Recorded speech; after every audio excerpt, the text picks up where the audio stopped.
दोन्ही राष्ट्रवादी या एकत्रच येणार आहेत, त्याचा काही विषय नाही आणि त्या बाबतीमधल्या चर्चा झालेल्या आहेत. फक्त आता घोषणा होणं बाकी आहे आणि ती घोषणा लवकरच होईल. आपल्याला एक चांगली बातमी त्या माध्यमातून मिळेल.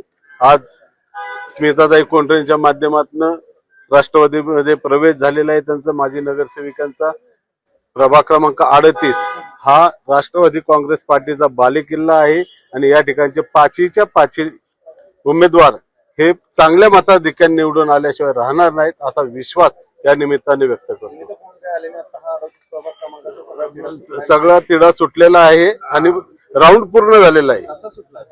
कसा सुटलाय हा तो आपल्याला फॉर्म भरल्यानंतर कळेल. तुम्ही म्हणता चर्चा झाली, घोषणा बाकी आहे, कधी घोषणा होणार आहे? होईल, आज उद्या 2 दिवसात झालीच पाहिजे. दोन्ही पक्षाच्या नेत्यांचे बोलणं झालेलं आहे. सगळे पक्ष दोन्ही पक्ष जाहीर करतील. प्रशांत जगतापांचा विरोध आहे, त्यांनी सांगितलं की राजकारण थांबवेल जर अशा पद्धतीची घटना घडत असेल. तर प्रशांत जगताप हे या शहराचे अध्यक्ष आहेत, देशाचे अध्यक्ष पवार साहेब आहेत, अजितदादा आहेत, सुप्रियाताई कार्याध्यक्ष आहेत.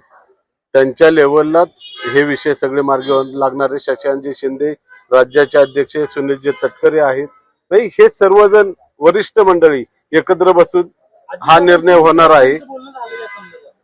या संदर्भात चर्चा झाल्याशिवाय सांगणार नाहीत ना ते.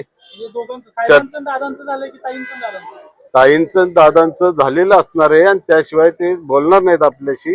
आम्हाला सांगितलेल्या सगळ्या गोष्टी योग्य होतील आणि तशा पद्धतीने आपल्याला घड्याळ याच चिन्हावरती या निवडणुका लढवायच्या आहेत. तुतारीचे पण घड्याळावरच निवडणुका लढवणार असंच आहे. Okay, thank you.